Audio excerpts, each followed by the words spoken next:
বহুদিন আগের কথা। একটি গ্রামে এক বৃদ্ধা মহিলা থাকতেন। সকলে তাকে বুড়িমা বলে ডাকত। তিনি খুবই বয়স্ক ছিলেন। মাথা ভরা রূপালি চুল, মুখ ভরা বয়সের ভাঁজ, কিন্তু তার দুই চোখ ছিল উজ্জ্বল, দৃষ্টি ছিল মমতায় ভরা। মুখে সর্বক্ষণ হাসি লেগে থাকত। গ্রামের সকলে তাকে খুব ভালোবাসতেন। বুড়িমা যতই কঠিন পরিস্থিতি দিয়েই যাক না কেন, তিনি সর্বদাই এমনই থাকতেন। বহু বছর আগে তার স্বামী মারা যায়। তার কোনো সন্তান ছিল না। এক বড় বটবৃক্ষের নিচে ছোট্ট একটা ঘরে তিনি একাই বসবাস করতেন। কিন্তু তার জীবন নিয়ে কখনো কোনো অভিযোগ ছিল না। বিকেলের দিকে গাছের তলায় বসে হাসি মুখে গ্রামের সকলের সাথে গল্প করতেন তিনি। কিন্তু সেই গ্রামের মানুষজনের জীবন ছিল বড় কঠিন। গ্রামের কেউ কেউ চাষবাস করত, কেউ আবার ছুতোর ছিলেন, কেউ বাজারের দোকানে কাজ করত। কখনো কখনো সময় মতন বৃষ্টি না হবার জন্য খরা দেখা দিত, মাঠের ফসল শুকিয়ে যেত। শরীর খারাপ থাকার জন্য কখনো কখনো কেউ কাজে যেতে পারতো না। তাদের জীবন একদমই সহজ ছিল না। এই নিয়ে গ্রামের মানুষজন মাঝে মাঝেই খুবই হতাশ ও দুঃখী হয়ে থাকত। একদিন বিকেলে রাধা নামে একটি মেয়ে কাঁদতে কাঁদতে বুড়িমার কাছে আসে। তার মুখে ছিল দুশ্চিন্তার ভাঁজ। সে বুড়িমার কাছে বসে এবং বলে, আমি জানি না আমি কি করব। আমার বর শহরে গেছে কাজের খোঁজে, কিন্তু সে বাড়িতে কোনো টাকা পয়সা পাঠায়নি। আমার বাচ্চারা ক্ষুধার্ত। ভয়ে চিন্তায় আমার ভেতর তোলপাড় করছে। বুড়িমা রাধার দিকে তাকায়, আলতো হেসে বলে, শান্ত হও রাধা, বলো তোমার কি মনে হচ্ছে। রাধা চোখ মুছে বলে, আমি আমি জানি না, আমার মনে হচ্ছে কিছু খারাপ হয়েছে। হয়তো ও কোনো কাজ পায়নি, হয়তো বা ও আমাদের ভুলে গেছে।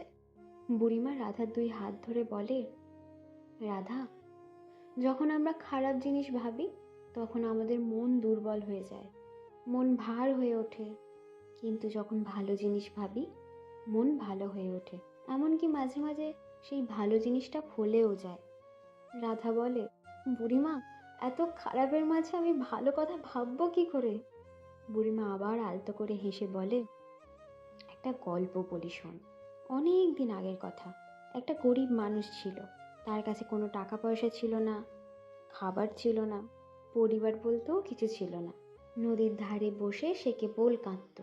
এক বয়স্ক মহিলা তার কাছে এসে জিজ্ঞেস করে, তুমি কেন কাঁদছো? সে বলে, আমার তো কিছুই নেই, আমি কি কি ভেবে খুশি হব বলুন দেখি। বৃদ্ধা মহিলা বলেন, তোমার কাছে নদী আছে, সবুজ গাছ আছে, মাথার ওপর উজ্জ্বল আকাশ আছে, দিনের বেলায় সূর্য আছে, রাতের বেলায় চাঁদ আছে। দেখো তোমার চারিপাশ কত সুন্দর। তুমি যদি সবসময় তোমার কাছে যেটা নেই সেটার কথা ভাবো, তুমি তো সবসময় দুঃখই পাবে।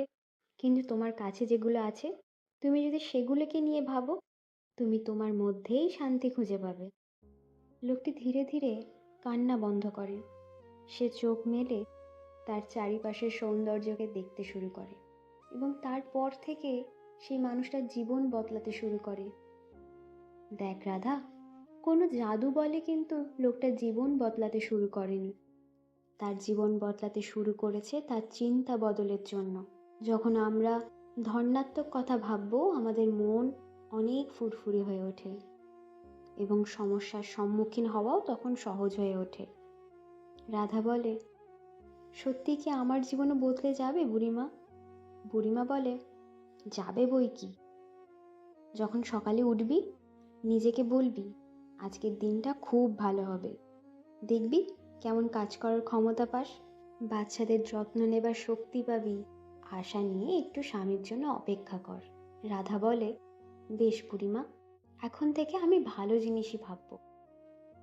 রাধা মন ভরা শান্তি নিয়ে বাড়ি ফিরে আসে এবং বুড়িমার কথা মতন কাজ শুরু করে।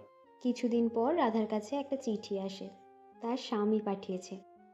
সে শহরে একটা কাজ পেয়েছে এবং চিঠির খামের ভেতরে কিছু টাকা পাঠানো আছে।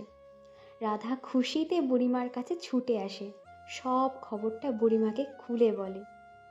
বুড়িমা বললেন, দেখলি, ভালো ভাবলে জীবনে ভালোই হবে। সমস্যা তো জীবনে আসবেই, আর তার মুখোমুখি হয়ে এগিয়ে যাওয়াটাই তো জীবন। এরপর থেকে গ্রামের অনেকেই বুড়িমার কাছে আসে এবং তাদের সমস্যার কথা বলে। আর বুড়িমা কেবল একটা কথাই বলতেন, ভালো ভাবলে ভালোই হবে।